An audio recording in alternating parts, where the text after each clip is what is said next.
Би дөрөв асуулт асууя. Нэгдүгээрт 30 жил прокурорын байгууллагад ажиллаж байгаа 95 оноос хойш тасралтгүй.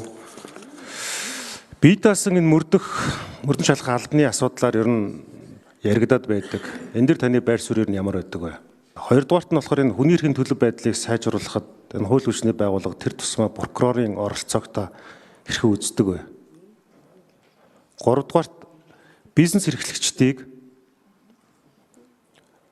тодорхой хэмжээнд одоо эрх ашгийг нь хаадаг, боомлдог, дарамтлагдаг бизнес эрхлэгчдэд төрийн дарамт үзүүлдэг нэг том буулган энэ хууль хүчний байгууллага гэсэн шүүмжил иргэдэнд маш их байдаг.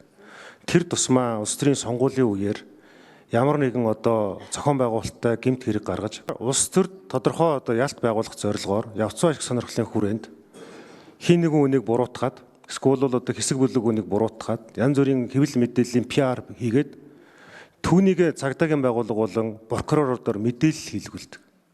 Сонгуул дуусаад алга болчдөг. Энэ дээр ер нь та ямар байр суурьтай байдаг вэ? Энэ дээр бол харамсдаг байхгүй. Би прокуроруудын гэр бүл төссөн, прокурорын зовлон хамгийн сайн мэддэг хүн. Гэхдээ энэ прокуроруудыг заримдаа нохоод барьдаг мод шиг байгаад нь бол харамсдаг.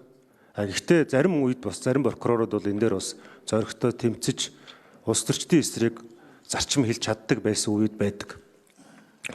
За дөрөвдүгээр асуулт. Та өөрийн хүсэл зоригоор одоо энэ сунгагдах ажлаа үргэлжлүүлэх хийхдээ өөрийн хүсэл зоригоор энэ шийдвэрийг гаргаж байгаа юу? Эсвэл бол одоо дэд шатны прокурорч гэдэг юм уу? Ер нь таныг үргэлжлүүлж ажиллая гэдэг саналыг хүлээж авч байгаа юу?